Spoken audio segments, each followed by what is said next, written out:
What's up? What's up? What's poppin'? It's Snake Dog 916 coming at you live from Sacramento. Hey man, y'all know what to do, man. Go and hit that like, that subscribe, and that notification bell, man, if y'all want to keep seeing this fire content. I know you guys ain't seen me do an interview in a while because I've been doing other stuff and I've been trying to do a little more personal stuff with my lives and try to share my mentality. But today, today we got a banger for you, man. So without further ado, what they call you, where you from, man? I'm called Prison Mama 2016, and I am from Texas. Texas.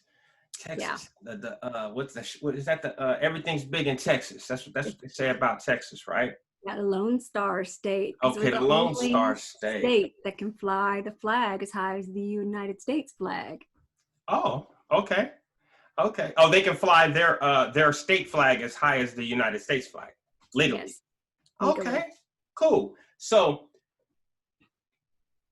before you got, I've been really eager to get this kind of interview on my channel, and I think that it's going to be very informative, and I hope you guys make sure you watch it to the end.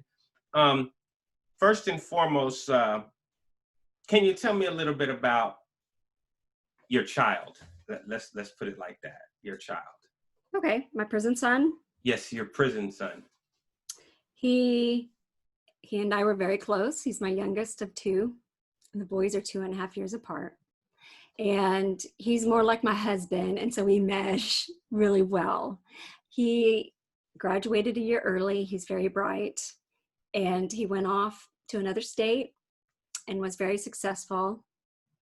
And then he came back, and then all hell broke loose pretty much. And so when it says 2016, that's when it really started. Okay. To see him just kind of decline. Okay, so 2016 is when he began his incarceration? Is that when he got arrested, or is that when stuff started to go bad in his life? That's when there was jail, bail, ER, rehab, jail, bail, ER, rehab. And at this time, his dad was in and out of surgeries. Okay. Because he had a catastrophic accident. So we have like 11 arrests. Wow. During that time. So I guess, my husband still affected him a little bit. Absolutely. I can see how that can happen. So your son was subsequently convicted of a major crime, and we don't even need to get into that part, but he was subsequently convicted of a major crime and sentenced to how many years? Well, he has 4 felonies. Okay. And he has an 8-year bid. Okay. He started, and then he has like a 10-year probation starting from the day of sentencing, which is like, he was fortunate even to have those felonies consecutive. Right. Very fortunate because they're ag. Some of them are ag. Oh, aggravated assault. Yes. Yes. Okay. For those who don't know what ag means, aggravated assault. Okay. We're so violent crimes. Yes. That he was lucky enough to get run back to back, ran consecutively, ran together. So he didn't have to serve consecutive sentences, or what is it? Concurrent sentences. Yeah. Okay. So I get them confused, but all so at the same time. I've been doing time since I was 12.5 years old, and I still get it confused.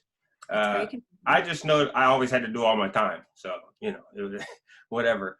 He's supposed to do half, and he has 5 years in because for some reason he earned good time credit. Right. You automatically get good time, right? I don't know how Texas prison system really works. Oh, you don't? Okay. Not for ag charges. Oh, okay. Yeah, see, I really don't know a lot about the Texas prison system except for the homie Tim Snow from Texas Prison Stories. But no, I'm so glad he started his channel. Yeah, other than Tim, I don't really know anything else about the Texas prisons. But that's not what I want to talk about today.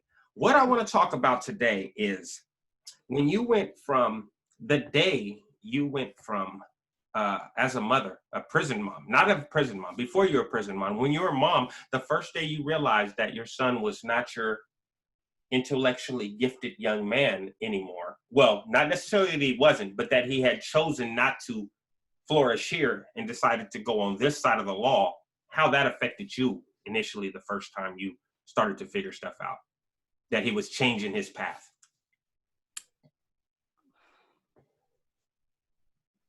Very disappointed because we were in youth ministry and I had some boys go into the Fed level, into state prison in youth, and he knew how I would visit them. Yes, ma'am. And their parents wouldn't visit them. And he knew how horrified I was of what was happening to them. And I was very candid with both my sons. So they knew what the consequences were and what could happen to them. Right. And so I was frightened, Right. and shocked, and a lot of disbelief. Like, this can't be him. I wouldn't expect it from him. Right. Right. Your golden child, even. It was surprising because we're very close. And I'm pretty sure, not to dig too deep in that, I'm pretty sure there was a lot of tears and a lot of, probably a lot of yelling because you are from Texas. So, I'm understanding how people from Texas can be. So I'm not a yeller. okay, but I'm I a can prayer tell. warrior. I'm not a yeller. Okay, but I can tell from your demeanor Emotional. that you will express your emotions when you want to, though. Yes, I'm very open. Yes, ma'am. So So he gets this 8-year bid, and now you've realized that your son's going to have to go away for 8 years. Your baby boy, at that. What was the first thing in your mind, knowing he's going to prison now? Okay, we already understand you were disappointed that he chose to change his lifestyle, that he chose to do anything other than what he knows he was supposed to be doing from the way you raised him. correct. Then he chose to do something else, but now we're past that. We here, we through trial. We now it's time for this bid to start. What's a mom's mindset knowing her son's going into this? I don't know. And you've already been to prisons with your ministry. You've heard some of the stories already. So where's your mind at when you first know he's going there? I was freaked out and I was pissed. Right. Because I had paid for him to go to trial. Right. He had 2 years of time served because I wanted him to sit there and go to trial for each and every one. Yes, ma'am. So when he stood up, and we had 2 law firms. So when he stood up and pled guilty, I was like, what the? And my family, I have 2 sisters, they were around me, and I was just in shock that he pled guilty. On the other hand, I saw my son grow about 1 foot in stature because he became a man that day. So it's hard to explain. Right. Because when you're a mom and you know the truth, you know what went down. Yes, ma'am. You wanted him to go to trial. Right. I saw that evidence. Yes, ma'am. And so it was like, and the judge said this. He said, "Are you sure you're guilty of all of these charges?" And my son said, "I'm guilty of one thing or another." And I'm ready to get this ball rolling. Right. So he was in a pretty rough county. He was in a 4-piece for 1 year and 13 days. A 4-piece? 4-piece, like he was in shackles and cuffs. Oh, okay. For 4 days, you said? 1 year and 13 days. Oh, so he was in lockdown? He was in county. He was in 2 counties. He has 2 years of time served. Right, I understand that. So they had him in a 4-piece for 1 year and 13 days because of his charges. And it's a very dirty county, and they're known for that. Yeah, that's it's hard to understand. Like, okay, I'm sorry. Like I said, I don't know the Texas system because I was initially charged with murder and attempted murder when I first caught my case. But I never was shackled in my county jail unless I was going to court. But he has to function inside his county jail for 2 years with the shackles on? Not in his cell. Oh, okay. But anytime he came out of his cell, he had to be shackled? Yes. And sometimes that's like a long ass shoe term. 3 seats for shackle and cuff inmates. Oh, wow. And sometimes he had to have 2 guards guard a shackled, cuffed, chained inmate before we could see him behind glass. So, wow. One time he was chin checked during visitation. And he got up and beat the crap out of him in front of my husband, who had a seizure dog. Mm. But he learned how to take care of himself and take care of himself well. Right. Absolutely. So That's one thing that's going to happen. It's definitely going to happen. You know, it happened. It's over. He survived, and it made him tougher. Okay. So now he's in prison. Now He's been there 5 years. Well, he's been there. Okay. He had good time credit. Yes, ma'am. He had 2 years of time served. Okay. And he's been there over, I think he went in 8 of 18. Okay. So he's supposed to be moving on. Right now he's in a state jail. State jail? State jail. That's how they do it in Texas. It's still under the Texas Department of Criminal Justice. Okay. But you do a state jail and then you go to the prison. Oh, okay. So okay. he had a state felony. Right. Which is like, you know, him, you know, and something to do with a cop car in the town that I graduated high school from. Right. He has to pay for that. So anyway, he had 20 months to do there. And then we had the whole COVID lockdown. Yes, ma'am. So he was supposed to be transferred out to a TDCJ prison. Right. But he has not been transferred because of the COVID. So he hasn't even really gotten a chance to start his program. He's at the worst place possible. Wow. This is the Wild Wild West. I mean, if he was at, like, even if he was in Max, yeah, it would be so different. Right. Because, I mean, if you're still in county, like county, wherever kind of jail you're in, you still can't program. You're not in prison yet. You can't really get your program going. Well, he was programmed in county. He was marked in county. They took a 19-year-old kid, and anyway, he knew enough to take care of what he needed to take care of. Right. Well, yeah. You know, it's still part of the TDCJ system. Yes, ma'am. And since he's moving on to a prison, yeah, I don't know if it's going to be a level 3 or level 4 or level 5. It won't be a level 3 because that's for something else. But he was a 2. What is level 3 for? Chomos. Oh, is that right? See, that's something I didn't know. So if somebody's in level 3 in Texas, they're pieces of crap. That's PC? If they're G3 usually, because he went from a G2 to a G4. Right. So G4 is like medium, G5 is max. So he'll go to a medium max facility, you know, like 10, like him. So I think G3, they skipped right over that. And I think it's because it's for the Chomos. I could be wrong. Okay. Right. Okay. So, like I said, you're a mom whose son is serving, well, he's in obviously 2 years crowning time. And I see that no matter what his situation, you're going to be proud of your son. You're riding with your son either way. He's going to handle it like a boss, like obviously he is. That is bad. Absolutely. That's a fact. And that's, I commend you for that. You know what I mean? It's a very good thing to have somebody on the outside when you're doing time in there. It helps you not to get lost in there. You know, when you have something to focus on out here. But my question is, do you have a way to put into words, you personally, how it feels knowing your baby's in there?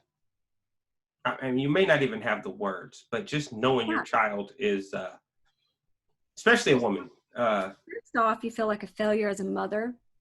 You feel like a failure as a pastor. You feel like a failure as a wife.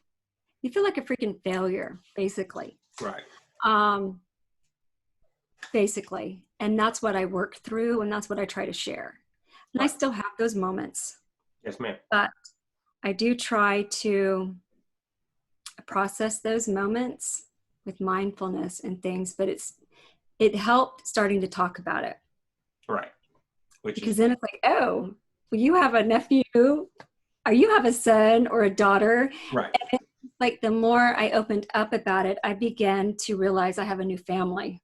Yeah, absolutely. It's a prison family. Right. And they're the ones that keep me going.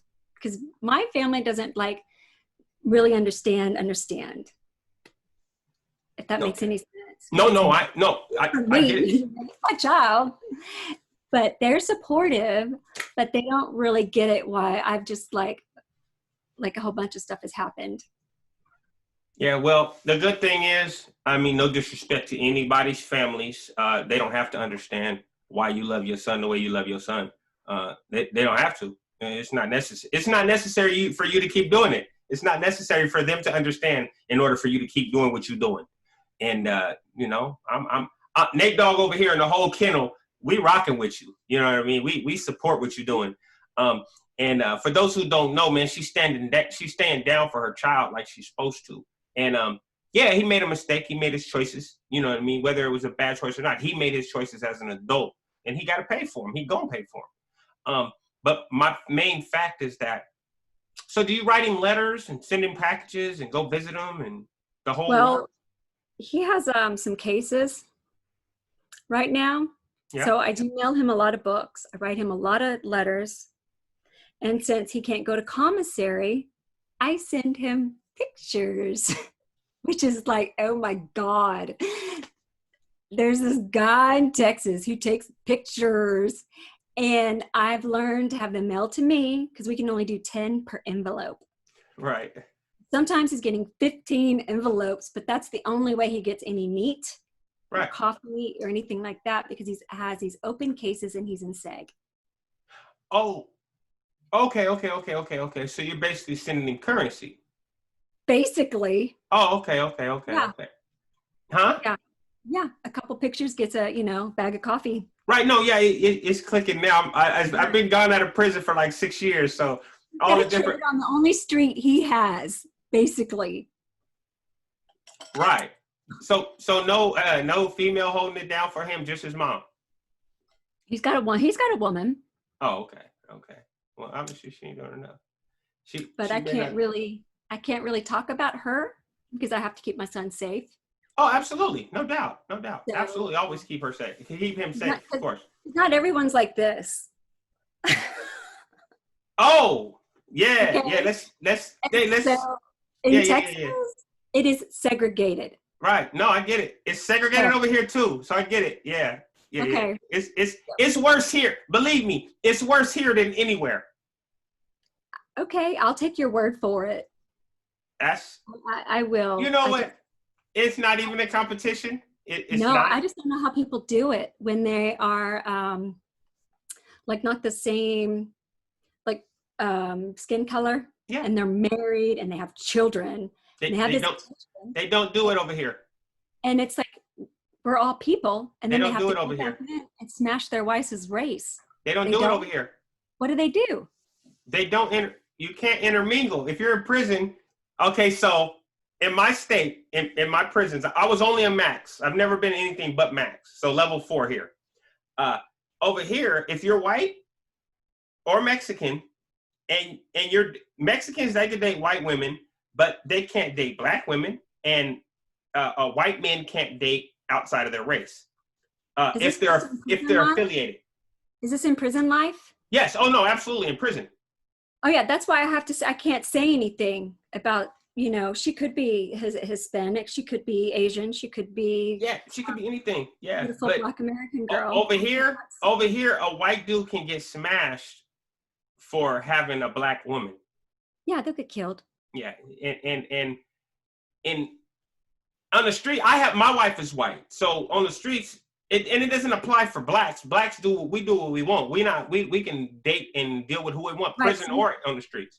But you know what I'm talking about, though. Oh, I know exactly what you're talking about. You'll be at visitation, and you're with your wife, and then you have to go in and smash people of your wife's own race. Not in California. Well, Texas, it's different. Yeah, he wouldn't be going. He wouldn't go out there in California though. He wouldn't be able to go out and visit because then they would see what she was. He's not allowed to visit. Oh wow. Well, eventually he'll get to a real prison and he'll get to visit, right? Hopefully. No. I don't know. Okay. Well, we'll hope for the best. I really don't know. Okay. Well, okay. So back to you. You have a woman taking care of him. She sends him pictures and letters and things like that. So, and books. Her or you? Her or you? Her. She does too, and so do my sisters. Well, yeah, absolutely. That's a good thing. Too. He's got a But lot of people taking care of him, which is a beautiful thing. yeah, but I'm like sending him like 10 letters at a time. In fact, he told me, you're going to get me killed in here in Seg because nobody else is getting nothing. Slow it down. Not So I would okay. like So, him to tell me, Mom, I need this many pictures. I never do anything without him telling me because I've learned. right, absolutely. So, he has how many years left? Do you think? He's up for parole in 10 of 21. Oh, so So, next but year. he has G3 crimes, which is ag crimes. And then he has me with a petition raising all kinds of hoo-ha with the state of Texas. Wait. You said G. Wait. I just want you to clarify before they kill you in the comments. A G3 crime is an Yeah. aggravated crime. Okay, but earlier, did you say that a G3 yard is a bad yard? That's like G3. It's okay. G3. Yes, It's ma'am. different when it comes up for parole. Okay, I just want to make sure. We have them in sections. I just know people are going to kill you in the comments if we don't clear that up. I know. Oh, okay. It's the type of crime that he has. Okay. And he's usually passed over. And then everybody knows me. Yes. I'm the governor down because I have a petition. Because he can hold his own, but you can't hold your own against guards. Oh yeah, retaliation and things like that. Yeah, absolutely. That's what I've been advocating for lately. Yeah, one man can only do so much. Period. Yeah. You know, I know that for sure. After 18 years, one man can only do so much. You can't fight everybody. It just doesn't work like that. No. The odds are designed for you to lose. They are designed for you to lose, even if you're under the light of sign a camera and you have 100 witnesses. You're still going to lose your case. Yeah, exactly. Right. So hopefully he's going to be out in a year. You know. So wait. Even when they have time out there, they have to still go up for parole, and even they don't have a determined date. Yeah, he'll have 10 years from the time he was sentenced. Okay, so then he has to request to get out. Yeah, I mean, he's going to be on paper for a while. Unless, something happens. Yes, ma'am. He's going to be on paper. He's going to have to do the piss tests and all of that for the remainder of his 10-year parole thing. At least they started it at the day of sentencing. And are you gonna do you have plans to line him up for education or job opportunities or stuff like that once he comes home? Well, I've already sent him, there's a whole catalog of correspondence courses that he can take. Right. He doesn't plan on taking any till he gets assigned his main unit, his housing unit. But we do have plans for when he does come out. Of course, we're going to have to get rid of all our firearms. And so we do have a place for himself. We have his own residence set up for him because it's going to take him a while to deprogram. And he does have opportunities set up for him for work through our family and things like that. Good stuff. My family's going to take care of him. He's going to be taken care of. And that's the best way to get out of being incarcerated is to have a team in your corner. So yeah, my main thing was trying to get an interview talking about how it affects how having a loved one affects someone that's free. And before we end this, if you could, I know it'll be difficult, put it in a nutshell how your son being incarcerated has affected your day. From the time from before he was ever incarcerated to now, how has this changed your life and affected your life? It's a mess. It's a mess. I can't really work because my mind is on all of this all the time. So I'm self-employed. It changed my whole brain chemistry, if that makes any sense. Because I have a business degree and now I'm all into biology and chemistry, which I did when I was in my 20s. Right. And my marriage, my relationships, it's like you lose friends. You literally have a prison family and that's it. Right. Besides, your nuclear family, and then your nuclear family is just basically, literally. Right. We are. I mean, it's just, that's the only way I can say it. I Right. lost my, when he was in the shackle in Cuff County, Right. and I had to go get help. And what I mean by going to get help, I had to go to a hospital and learn how to color. Oh, yes, ma'am. Okay. Because I was sitting in the parking lot. He was 30 miles, 40 miles away. And sometimes it would take me like 5 hours to get home. Right. So I missed Christmas with my husband and older son one year because I was in this place for 6 days. And then I became everyone's surrogate mother. And they're like, you're doing no good here. But I was taught mindfulness things, and I have to stay in counseling and still trying to repair my marriage. I've been together with him my whole adult life. We're still, working through that. Yes, ma'am. And so, we just try to survive the day. Right. And my last question. First of all, thank you for being such a strong individual and coming on and talking about this stuff and holding it together. Because I could tell you you know what I mean. Some of this stuff is hurtful. You know what I mean. And I'm just trying to emotional. watch my language. Yeah. Oh no, thank you. I appreciate it. How do you think you're going to reacclimate after this is over? I don't know, because I already want to buy the ankle cuff with the taser attached to it. Basically. Because he's not the only one that has to get back used to being free. You got to be back used to not having a prisoner as a son. Right. And I don't think he realizes that, we spent everything we had plus, and now it's like, my husband left me, got another house. And so now we have to sell one, and we're trying to, we're cohesive now, but there's been a lot to that. Right. So I think it's going to be like, where are you going? I'm serious. I've been looking into the ankle monitors with the tasing system in it. Right. But that's a little extreme. And he has his free will. And if he messes up and goes in, maybe the next time he'll learn a little bit more. I don't know, really. Well, we could just pray that he's learned something from this time. I hope so. And he knows I've prayed and I've fasted for years for him. And I still believe that God will use this for good. Yes, ma'am. I believe he turns everything around. I believe he's going to turn everything around in my life, my husband's life, my older son's life, and then the external family. Right. And then by getting the word out and letting people know what happens in the state of Texas. Yeah. Maybe it will get more people like Tim Snow on here. Yes, absolutely. Because before we had another guy, and he only put up a few videos. Right. And I was doing this before then. Right. And then Tim came on board, and it was like, we need more people like that. I agree. But it's better to be off paper. Yeah. Because this is a retaliation state. Oh, yeah, they'll come get you. They will, even if you're on parole. Yeah. I waited till I was off parole before I started my channel. That's right. But you can't stop the truth. That's fact. And that's where I'm at.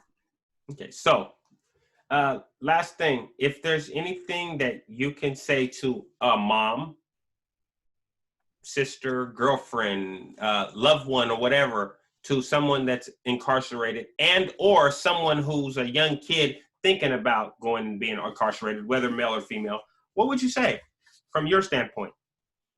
Okay. From a mother or a family member's perspective, because not everybody lives with the mother, because we had a youth that lived with us. Yeah. So whoever is that role model in their life, I don't believe in tough love. I think when they're in prison, they're getting it themselves. You have to support them. If you don't support them, there's a whole criminal enterprise in prison. I don't think people really realize that, because everyone likes to just turn a blind eye, but they learn more criminal activity in prison. So you need to support them. You need to send them books. You need to listen to their letters. You need to have them walk away from visitation and go back the next week. Show them that you love them, that you have their back, and that you believe in them. And that's really the most important thing. And you got to learn how to keep your straight so you can keep your family together. Young people, I don't think it'll make a lick of difference. Right. I don't, because they're sneaky as hell. I'm sorry. Right. I thought I knew what he was doing, and I was shocked. Right. So Literally shocked. So I thought I had vetted this parent. right. No. Just because a title doesn't mean that they're good people. Right. But, I think, for young people, you tell them the truth, you do what you can, and then if they make that decision to take a left or a right, you'll know you did everything that you could. And I know as a mother, doing devotions every freaking night, having them involved in our ministry, talking to them openly, picking them up from parties, picking their friends up from parties, things like that. Because, a lot of people didn't agree with the way we ministered, because we were like, they're going to mess up and do what they want to do. Let us be there to help them. So when they take a left or a right, just know that you've done everything that you can do. Don't turn a blind eye. Look it in the face and face it. You can't keep your head in the sand, or else you're not gonna want to go see them. Yes, ma'am. You won't. And another thing is, I had thought I was prepared because I had seen so many others. Okay. No, you are never prepared when it's your own child, and you're going to cry. And one of the things that I learned is I've made more contacts by hugging other people that I don't even know. Right. You hug each other, you love each other, and you're there for each other. And that's the prison family. Because we can't control what they're going to do. We really can't. And I'm not saying we were perfect people either. Right. My husband and I, we weren't far from perfect. But he chose a road that I did not choose for him. Absolutely. But that's it, really. Okay. So stand behind him. Thank you very much for coming on my channel. I really appreciate you. I appreciate the fact that your mindset and your standpoint about, hey, they made their decision, but that doesn't mean you throw them away. I firmly believe it, because society has already made that decision. So why should our loved ones make it too? Speaking as a formerly incarcerated individual, thank you very much. I learned my lesson. I really have. Unfortunately, it took 17 and a half years for me to learn my lesson, but I did.